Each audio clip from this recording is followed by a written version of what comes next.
have a guest back. He was so much fun the first time, I had to have him back the second time. Bill Boggs is a well-known entertainer for a long time with lots of stories that I'm not going to interrupt because I can't, actually. You might remember, eventually, if you haven't heard her, you will. The lady that is his favorite lady, that happens to be his partner and lives with him, was on the show, and she was unbelievably fascinating. So a shout out to Jane and a welcome to you, Bill. It's nice to have you back. Thank you very much, Bill Boggs and Lady Jane Rothschild. Lady Jane Rothschild. I like to say, and first off, thank you for having me back. We had a great disc jockey in my hometown of Philadelphia, Joe Niagara, and he would play like he was a rockin' bird. He would play, I don't know, something like Blueberry Hill by Fats Domino. And then he would say, wait a second, so neat, we need a repeat. So nice, we're going to play it twice. So thank you for playing me twice. Oh, listen, you are a joy to have. In fact, I'd like to see you on the ship in one of our shows. Philadelphia. American Bandstand, Dick Clark. Absolutely. You know how that happened? Dick Clark was on the ABC affiliate as essentially the staff announcer. And he had a beautiful, mellifluous voice, as you do. Thank you. And he also hosted something called Diamond Jubilee Theater at night, a local thing. A guy named Bob Horn had a show called American Bandstand with the kids dancing after school. And Bob Horn was one of those early men who got involved in the Me Too movement back in the 50s, meaning he got picked up for underage women and so forth. And so suddenly, wait a second, this guy can't host Bandstand anymore. Thank God there was no social media, or I wouldn't have been able to lob it. Well, the social media in the 70s, I was saying the other day, you'd even have to be a hedonist in the 70s to have a wild time. But anyway, who we do for a host? Let's get that guy, Dick Clark. And the rest is history. Dick Clark, a wonderful on-air talent. Oh, man. And a great businessman. He was, and he also did an interview show. I know. He had my late husband on it, and he, I don't think, ever used a script. Yeah, so Philadelphia was a great place to grow up. Absolutely. Merv Griffin did his show from there, if I remember. Excuse me? Merv Griffin. No, Merv Griffin was from the Little Theater on Times Square.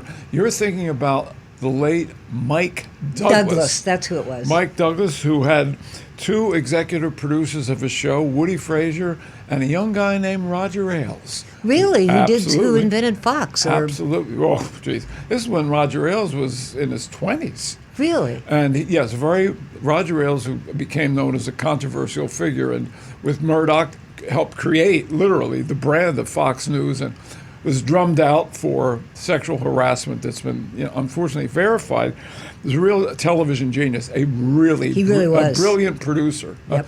Political affiliations aside, he was a brilliant producer. And he took basically Mike Douglas, a singer from Cleveland, and built a whole show around him. In much the same way that Ed Glavin was able to build a show around Jenny Jones, who really was, not much of an interviewer, but was able to construct a program that made it work for her personality. That's genius, though. That's a part of art that is just an Ailes. Philadelphia, there's a lot to talk about. Johnny Carson had producers like that. Excuse me? Johnny Carson had producers like that. Yeah, Johnny Carson had good producers, and his announcer, Ed McMahon, was from Philadelphia. I know. Yeah. I know. In fact, Mike Douglas, I don't know why in the world I wouldn't have remembered. They had my late husband, Ed Mitchell, on, as most of the audience knows. He was one of the American astronauts on Apollo 14. And I got to be on the show. It was the first, I was a nervous wreck. And it's a funny story. Mark Spitz was one of the guests. Swimmer? Yes. And I look at him today, and he certainly, I wouldn't have recognized him, of course. Yeah. And Rosie Greer, and I'm in the green room. Rosie's in the green room, and he steps back and he steps on my toe. Ooh, big man. He was crocheting. He was a big crocheter. Yeah, it was his hobby. Huge football player. I still have a toe, but I'm not sure why. Ooh. And then I'm trying to think, there was a third guest, and he was from the state of Washington, big senator, Scoop Well, Scoop Jackson, I don't know where he was from. For some reason, Yes. Michigan comes It to was- mind. No, Maybe he it was from Washington. the state of Washington. It was Scoop Jackson. What a nickname. So those were the three, and I was young and intimidated if you said hello to me. What were you doing there? I was married to Ed, Oh, and boy. he had walked on the moon, so they took me with him. Oh, that's wonderful. So it was, That's it was wonderful. fun. Yeah, Jeez. years and years and years ago. May And I then- ask you a question Sure. about Ed? Your husband was an astronaut. Yes. What was it like for you emotionally on that trip to the moon? Well, I would love to do a drama about this, but I married Ed after he flew, number one. But I was a reporter, cub reporter, covered some of the space programs, but I really I knew see. the program well. And Ed many times said the Apollo rocket was probably safer than a 747 because it had so many backups. It was an interesting time to live at the Cape as a young person. I was in my 20s. I'm sure it and, was. there was Yeah, no social young status. reporter. Yeah, and I wasn't even a reporter. I did sales, and I cut commercials, and every now and then the news director would take off because it was a Gannett, 5,000 watt station, and I would get to go out and cover. And the first thing I covered was the Saturn 1B, Wow. and Walter Cronkite was in this very big booth Yeah, of with course, glass, yeah. and it took off and it cracked the glass, and Walter Cronkite swore on the air. He did? And I was out there with my little reel-to-reel Oh. tape. But the guys were always good, you know. Gus would often say and did the big press conferences, and there I'd be with my ponytail and whatever. And the big boys were there, Jules Bergman, Jay Barbary. Wow. But they'd all start to talk to him, and he'd go, "Just a minute. Nita, honey, what would you like to ask?" And I figured then that it was probably good to be 24 and a reporter at the Cape, because I always got the first question. Didn't get to do it often, but it was a I'll thrill tell when you. I did. The word hero is really overused. I mean, four people, God bless them, escaped from a burning building, and they're heroes. They escaped. But those astronauts, they were truly heroic individuals. You know, Heroic men. I'm doing- and women. Yes, and now the first woman's going to be on the moon. Let's go back to so the moon as soon as possible. Artemis in will, America. and 100%. there's Let's two Let's women back up there. going on that first one, you know, to the moon, and then that will be the precept for Mars. But, you know, I learned, it was also new because I'm from a farm town in Ohio, and what am I doing here? But I am doing a book about sitting there watching all this as a kid from Ohio. You should. And part of it was that they're wired differently. They Part of it was what? They're heroes, but they are absolutely wired differently. You know, They have to be. Well, they're engineers to start with. Well, they're test pilots to And start they're with. test pilots, and they're highly technical people. And some, Ed had a PhD. He was one of the few. There were only two. Yeah. All of them had, you know, Very intelligent. yeah, but they, you know, they're cowboys. They're flying cowboys, and they are smart. And a lot of people don't realize how many, they think they take off and go directly to the moon. In Ed's flight on Apollo 14, he flew with Alan Shepard, who was the commander of that flight. Yeah.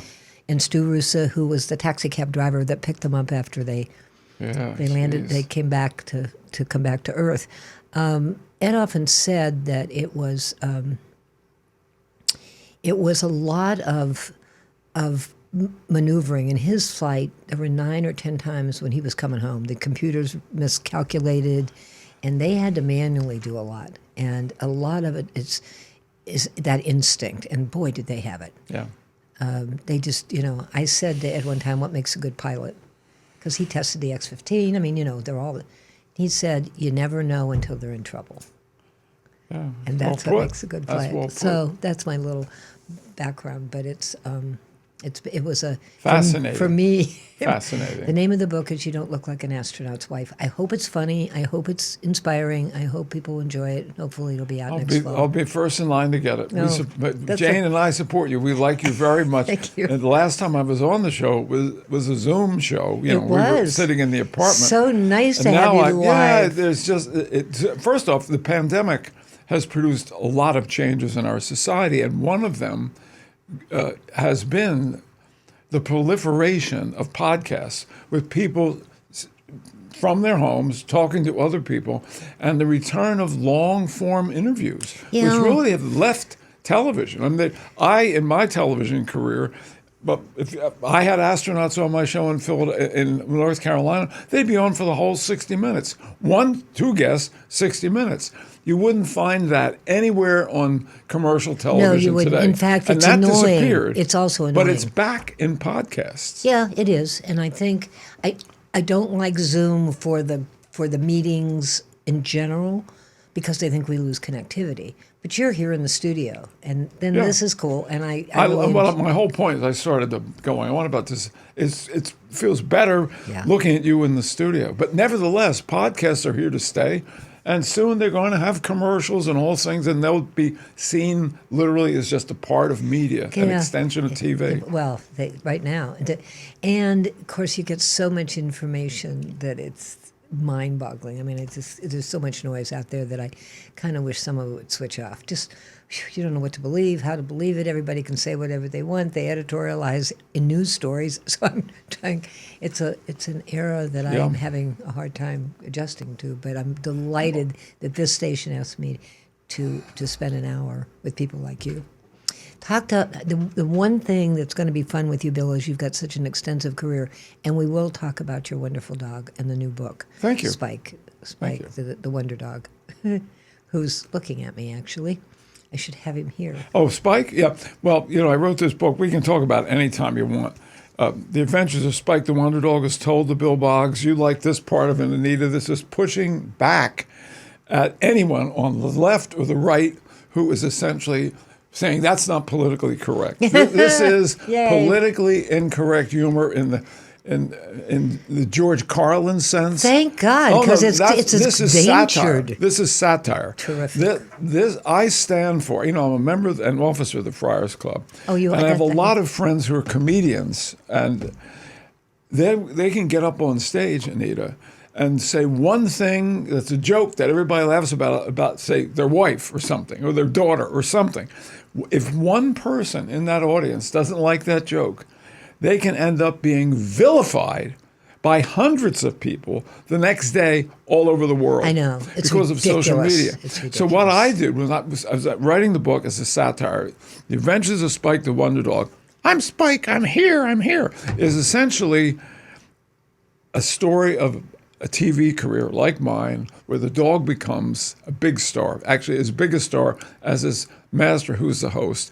And it's narrated by the dog. The dog has been described as having the same kind of comic insights as George Carlin on society, which really makes me happy that some of the reviewers said that. Remind our audience the MO of George Carlin in the same. Well, George Carlin would just look at society and talk about how ridiculous some of the many things were. Giant shrimp is what I remember. Right. Do I remember that? I don't remember the shrimp one. I remember he did one that was so sacrilegious. He said, but the greatest scam of all, let me see if I get this straight. The greatest scam of all, organized religion.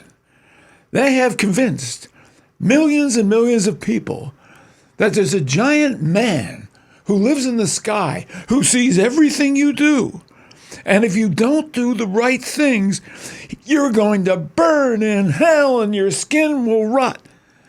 But he loves you. That's just a sample Well, of he Carlin. always did. That's why the giant shrimp. The concept is wonderful. The explanation sometimes that he made fun of was the reason you laughed at him. Was what? Was the reason you laughed at him and appreciated it. Of course. Well, because laughter, it's the way humor, we put things. Not that religion is bad, by the way. No, of course. Look, that's the whole point. If we can't, look, this Laugh is at America. ourselves. This is the most pure pluralistic society in the world. True. We have all races, all religions. We're supposed to all be getting along. We're supposed to be a melting pot. If we're a melting pot, let's melt and have fun laughing with each other and not be stabbing each other in the back. You offended me. Cultural appropriation. We're two non-Mexicans who went to Mexico and opened a restaurant in Seattle, but we got closed because we're not Mexican running a Mexican restaurant. Come on. Do I care if Mexicans are running a restaurant with American food? I just want the food to be good. That's true, by the way. The sad thing is about that the wonderful comedians like yourself, they've taken laughter out, and that is not healthy. Forget that it's wrong or the moral issues of that. It's psychologically not healthy. Yeah, Laughter heals. Amen. Amen. So anyway, just to put a coda on this. So I wrote this book because essentially I've been on television for almost 40 years. My last show went off the air. I wrote one book in 1980 that got optioned for a movie. I wrote a self-help book. What it was movie? Called At First Sight. They didn't make the movie, but Renee Zellweger actually optioned the Really? book. Yeah. Anyway, I wrote a self-help book, and then I thought... Whoa. What was the self-help book? The self-help book, we can actually, I'll send you one and we can talk about it someday. The self-help book was published by HarperCollins. It came out in 2007, and it was called Got What It Takes, ? Successful people reveal how they made it to the top. I have one in the car. I'll leave one for you. Oh, lovely. Successful people reveal how they made it to the top. And I interviewed people like your favorite Diane von Furstenberg, or the makeup artist Bobby Brown, Dr. Mehmet Oz when he was just really a surgeon then and was on Oprah, Sir Richard Branson, 44 very successful people. You didn't interview Carson, did you? Who? Carson. Johnny? No, I couldn't. I'd love to have interviewed Johnny Carson. Like Matt Lauer's in the book. Bill O'Reilly's in the book. They're the two media people. Maria Bartiromo's in the book. Brooke Shields is in the book. Wow. Highly successful, 44. And I talked to these people not about, Anita, business strategies, which would be interesting to talk to you about how you've built your business, but the internal psychological ingredients that it takes to become a successful person. And Forbes magazine said, Got What It Takes is a lessons in leadership guide for people who've been to the top and know what it takes to get there. That's an exact quote. So that book, Got What It Takes, was my second book and led to my people asking me to be, quote, a motivational speaker, which was a pleasure. I did about 100 talks. Oh, wonderful. Around the country on leadership. I know where I'm going to on leadership and getting the best out of yourself one day at a time. So the third book... Well, wait a minute. I can't leave that. No, of course not. Give me... I'm not going anywhere. I could go out and get you one. No. If you want to vamp for a couple minutes. But I got to ask you, the one couple sentences you could say that what it takes... I mean, you can't summarize. That's interesting. Every single person ask that question who interviewed me. I don't mean to, but it's a natural question. It's difficult to take a big, long, thick sure book. It is. But I would say if I had to pick one that I think resonated the most with people, that resonated with me, beyond hard work, I think the obvious belief in yourself, following your instincts and following your passions, not closing a door and saying, well, I couldn't do that. Anita, how many people will come to me and say, oh, I'd like to do this, I want to be a media, but I said, others do it. Why can't you? So I think that following the path of your passion, even if that's something that came along later in life, right, and believing in your God-given talent, finding your gifts. When I interviewed Mario Cuomo, the father, not the sons, for the book, he said, I feel sorry for someone. His passion was law initially. And then politics. I feel sorry for someone who doesn't have a passion. I say to them, pray for a passion. Yeah, otherwise, why? You get up in the morning and, yeah, it's... So that was Got What It Takes. And then the third book, and by the way, I'm almost finished the sequel to this book that picks up at the... I've heard. I just said, I started my career as a comedy writer. I was managing a comedy team. We can talk about them in a minute. In high school and college, I was a comedy writer of sketches and stuff like that. With Richard Baker, we did a show called Comedy Tonight, which was syndicated all over the country, which I hosted and co-executive produced with 450 comedians over 2 years. So I returned to my roots in comedy and decided to write a satire about human foibles, seen through the eyes of a dog who is not afraid to call it like he sees it. So if you're not, and I put a warning on the cover, like there it is, politically incorrect humor. So don't complain if I've offended you. And I didn't set out to offend people, but in our super hypersensitive society, it's ultra easy. We've probably offended 83 people just by having this conversation so If far. we're lucky. Otherwise, why bother? Yeah, I thought the pandemic would help us not take things so seriously. I thought the threat of death would help us realize the threat of someone saying something that annoys you is really what life is in fact. Humor by definition is not gentle. Humor is transgressive by definition. He just went out of my head. Who I can identify with that. who was the wonderful comedian that used to insult you all the time? Don Rickles. Don Rickles. Yeah. And today, Don would be out of work. But I got to tell you, my very favorite all-time comedian ever, other than you, I'm not a comedian. well, I'm a comedy creator. that too, Okay. was Tim Conway. In fact, Who was who? Tim Conway. God, well, he was Love the man could say hello, and I would get hysterical. absolutely. Ah. I would put, to be more specific, in my opinion, Tim Conway not as a comedian, but as like Lucille Ball, as a comic actor, as an actor who knew. Alec Baldwin, for example, is an actor who knows how to get a laugh. There's just they have that quality. He was with on Tim Conway. Carson. Oh, he was on Carson one night for the first time, and my kids were in the family room, and I was upstairs watching this thing, and I was watching him, and my son's friend said, "Is your mother crying?" He said, "Probably Tim Conway's on." He said hello. I know. And looked at Carson and said, "Exactly what is it you do?" And I don't know. Is everybody laughing out there what I just said? Oh my goodness, the man. Isn't that a wonderful quality? Oh. And he was from the Midwest and had this wonderful sense about him. Jim Carrey has a quality like that. The actor Jim Carrey, who's done some stand-up, he can just come out, and there's something about the way he's looking at you that's funny. Maybe it was too, Tim was authentic, even though he was doing a shtick. There you go. His shtick was authentic. You know, no wonder, what's his name couldn't be on it. Because I always wondered why they didn't have a show together. On the Carol Burnett show. Tim Conway and Carol Burnett. And then the other guy, who was the guy that always played with Conway, who laughed to the point of pain because Conway would, ad-lib so much. And somebody asked him why they couldn't be together on a show, and he said, I can't work with it. It cracks me up too much. Yeah.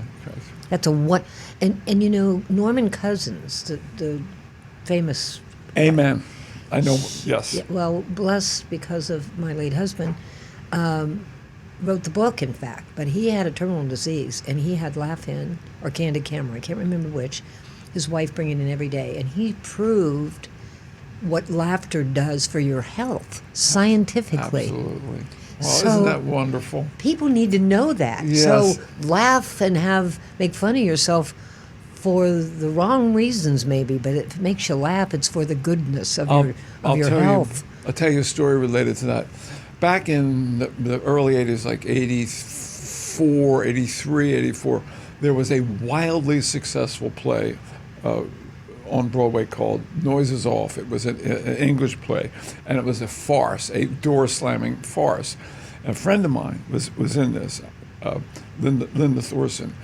And I was backstage one night after a particularly riotous Friday night show, and Norman Lear had been in the audience. And Norman Lear came backstage, and his first words out of his mouth to the cast were, "I think you added 5 years to my life." There it is. And he's 99. And look at Mel Brooks. There's a lot to be said for. Yeah. My favorite state of being is just laughing. Absolutely. It's scientifically proven. So we've got a grumpy world out there. Again, it's a God wink. I don't know why I'm behind the microphone. This wonderful owner of the station said, "Come on and sit down and spend an hour out there." And I just, of course, there's no script. Not that you could script me anyway, but I'm so blessed because it's grumpy. Are blessed. People are blessed to have you in there. But I get people like you, Bill. Bill. Are a Friday afternoon. I hope we've had a really good week. Listening, having a conversation, long form interview conversation. I hope somebody's listening right now. I hope that they've had a wonderful day. I hope that they can say to themselves, I savored my day today. And, I had a good and if we day. made them smile, I'll take a laugh. I'll really take a laugh, but I'll take a smile if I can get it out anytime. there. Because it's really today. I mean, to say that laughter is important today more than ever is kind of a scary Amen. statement, but it's true. Amen. In high school, I was in a comedy team with my No surprise. the guy, literally, he and I were blood brothers, literally, and we had a comedy team called Boggs and Helsel, and we wrote sketches and stuff like that. He went into the service and bought me something in Korea that I have had hanging on. He gave it to me in 1961. It's Wow. been hanging on a wall everywhere I've lived since, and it's in Korean, and it says, "Thousands of fortune come to the gate of smile." Wow. Thousands of fortunes come. That wasn't a through lovely the gift. gate All of these years smiles. later, thinking about that gift and my friend who's departed. You know, that's why there's angels. They Yeah. never stop smiling on us, do they? And we'll get through this. I always say it's temporary, but it's sobering in the sense that we need to think about what we say. Words matter, and please don't take yourself so seriously. You know, it's okay to laugh when you fall down as long as you don't get hurt. Excuse me, Anita? It's okay to laugh if you fall down as long as you don't get hurt. Okay, I agree. Well, let's move on. What else we want to So talk I want to about? know what shows. Did you ever know Carson? No, I met him backstage once briefly. I saw his nightclub act, which was terrific. Really? He did a nightclub act? Yeah, he played Vegas. He was very good. I didn't know that. Yeah, Carson played Vegas. He had an element of the act which was terrific. You would sit down. He was a natural too. You have a blue like 4x6 card, and write out a question, right? And then they would go to the back and with your name, and then while the opening act was on or whatever, Carson went through them, picked out about 10, and then read the questions, had a funny answer, and the person in the audience waved. Yeah, Carson was good. They just basically stand up. Who's your favorite of anybody you've met, and why? Of anyone I've met, And spent time with, you know. Frank Sinatra. Oh wow. So, Yeah, Frank Sinatra. Yeah. Well, My mother and father really liked Frank Sinatra. My mother was a Bobby Soxer. We had a lot of music growing up. The first time I ever went to like a large place, like 3,000 people seeing an act, was Elvis Presley in 1956. really, my mother would not let me watch him. Well, my in mother. Medina, Ohio. Really? Yeah. Here's the difference between our mothers. My mother went down to. My mother knew my sister and I liked Elvis. My mother liked Elvis. She went all the way to West Philadelphia, stood in line and bought 2 tickets for a weeknight show to Elvis Presley when I was in 10th grade. I couldn't even watch the Ed Sullivan show because. And then I got into Sinatra after that. And I liked rock and roll, and I liked I the do. Great American Song. That's why I love the station, by the way. Yeah, Sinatra is, in fact, the interpretation of the lyrics to a Frank Sinatra song resolves the whole plot of The Adventures of Spike the Wonder Dog. Really, and people can get that on Amazon, but Yeah, they can you go can to their get this anywhere you bookstores? can get a book. You can get this. And actually, the truth matter is, they're now having a sale on Amazon of some books, and it's listed at 20. They're selling it for 11 now. But when we get into the holidays, we'll go back up. So it's a good time to get The Adventures of Spike the Wonder Well, Dog. I am lucky to have a copy, and Get one. I need dog food. I need dog food now. He's a piggy bank too, isn't he? We don't talk about that. I just Yeah, noticed. buy a book, put something in me. Tell me, Bill. Yes? What is the other than laughter? What is the most fun spirit lift that you get? Spirit lift? Yeah. What really kind Oh, of that's says? wonderful. That's a wonderful question. The first thing that comes to, 3 things will come to mind. The first is swimming. Really? Yes, swimming in a pool with the proper temperature. Down here, unfortunately, well, I'm not complaining, but I can't really get a good, strong 40-minute swim if the water, if they turn the water above, say, 87 degrees. But swimming, getting out of the pool after a 40-minute swim and just feeling ascendant, that's one. That's why you stay so young. Thank you. My father was a swimming coach. I've been swimming all my life. I mean, I'm no My dad was a swimmer. Yeah. I think the second is music, the power of music in my life.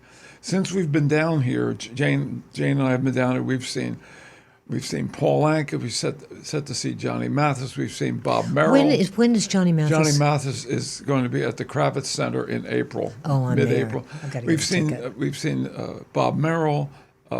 I saw the Kingston Trio there with the. Did you? Yeah, with the Brothers Four. We're going to go see my friends Bobby from Philadelphia, Frankie Avalon, Bobby Rydell, and Right. Fabian, and rock and roll. I mean, just any kind of music that lifts the spirit. And the third thing is when I'm in the process of writing, which is writing fiction, is having a story unfold in my mind and having my mind put it together Yeah. at the end of an hour and 15 minutes, coming out of what I call deep concentration, which means you have to turn the phone off. You don't look at your phone every time it vibrates, and you're just focusing. It's harder and harder. In the New York Times science section about 6 months ago, there was a whole half-page article about the difficulty it is to achieve deep concentration these days with all the distractions we have. It's understandable. It's noisy out there. And and you can get pulled out of it. It takes a while to get back in. But when I come from, and if something particularly interesting has happened that I've, in this magical process of writing fiction, I'll say to Jane, you're not going to believe this. And I'll read it to her, and she goes, you have what? Where's this imagination come from? Yeah, it's wonderful. So those No, three that's things. gotta be wonderful. That's like Swimming, giving birth. Writing, music. Yeah. Exercise, music, and mental exercise. What a wonderful, wonderful life you've had, but how much you've contributed to our happiness. Thank you. Honestly, and this may sound like, as Frank Sinatra once said, the dullest speech you're ever going to hear.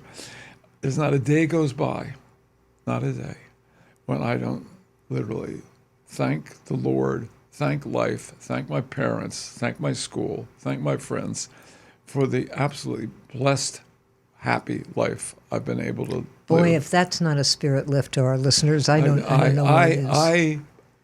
If I preach anything, forget about humor and writing, gratitude. Yeah. Look into your life. Yeah. Look at I'm looking at them right here now. Look at what you have and look around the world. Look at people who don't have proper sanitation. Look at people right here in the state of Florida who are living in their car. Be grateful for what you have and do the best you can in some little way to improve the lives of others. Every day a little kind and say thank you a lot. It's the two nicest words. It doesn't cost. Thank you. It doesn't cost anything. And I thank you, and I'm so appreciative that you decided to take time to come back in person and join me at the table, if you will. Count Bill Boggs as a friend, regular? As a friend. No, yeah, if you want me, as a friend. Count me as I'm blessed. as a friend. I'm Thank you. absolutely blessed. Thank you. And you give Jane, by the way, thank her so much. I will wear the earrings the next time. She became an instant friend and a wonderful guest on this show. We're talking about my girlfriend Jane Rothschild. Yes, please thank her. She's and just give her an extra hug. She's got something. She is talk about an energy lift. Yeah, thank you. She's just sunshine to be around. I agree. And I know it translated, as you do, over this microphone. Honestly, I wish I hadn't kept her out there sitting in a hot car for an hour while we've You been doing never that. did I'm that. kidding. She would, See? first I'm of all, trying to- she wouldn't I let got you. I got She you. would not let you do that. Had her sitting in a hot car. No, and I don't sit in hot cars either. Furthermore, anybody that listens to the interview with Jane knows she wouldn't allow that for a second. Absolutely. She's just adorable. What a great Thank you. couple the two of you are. I you. like to cook, so I'm going to have you over for you. dinner. And here's some more stories. This hour has gone way too short. Where am I, Iggy? Am I ready to say goodbye? I've got 3 minutes. How much time do you spend in Palm Beach? How much time? What? How much time do you spend down in Florida in Palm Beach? Well, pretty much the winter season. That's in it? Florida. Then we Yeah. lose you? Yeah, we have a house that I consider East Hampton my home, and we have an apartment in Midtown Manhattan. So we literally live, blessed to have a triangulated life. And we stayed down last year during the pandemic, and I got sick and tired of people complaining about the heat. I said, look, I grew up in Philadelphia. It gets hot there. It's hot here. Right. Go inside, There are times it's sit in the hotter. air conditioning, and stop complaining. It's hotter sometimes in Cleveland than it is down here. Yes, it's hot. And last I looked, Medina, Ohio didn't have an ocean, so it could get really warm in the summer. You know, aren't we blessed though to live in Florida and have the governmental leadership we have on all sides? But we have a governor that said no, we're gonna keep going and we're gonna make it. And make it we did, and all I have to do is look at the traffic. So for all of you that have moved down from the Northeast or California or wherever, we are really happy to have you. Leave your high taxes mentality where you were and leave your philosophy there. But other than that, everybody that I have met that's come down recently, and there's been a lot of people, are just terrific. They are so grateful, so happy to be here, and we're happy to have It's a you. very good vibe. The people in the supermarket are Yeah. really friendly. You know, when you're used to in Manhattan, where I've lived essentially since 1975, because of the population density, it just does something to you that makes people a little bit rushed, impatient, and stuff like that. And you have to really take a breath sometime and say, hey, you know, here I am. You know, I have a daughter, my youngest daughter is a partner on Wall Street. Man, she comes up here and goes across the street. I'm going, hey, Muffy, hold on. Could you leave the high pace? It's going like this and that. Yeah. I know. Yeah, she's got a whistle like nobody else. Man, she can get a cab all the way from California. I never could do that. Oh, gosh, she's wrong, good. that's wrong fingers. I'll No, work on it I till don't next know, show. but man, she's good. I was, used to go up to New York a lot, and we'd go do stuff, and she'd be out there. She could get of course, she's also cute, so it helped. But she got a cab in a heartbeat, and that whistle, I said, we're not trying to get a cab from Florida. We're just trying to get one from You need a bullhorn. Manhattan. Taxi, please. No, she whistled. That's it. Iggy tells me that's it. How come the hour went so darn quick? It always does. Bill, thank you from the very bottom of my heart. And, You're welcome. You're welcome.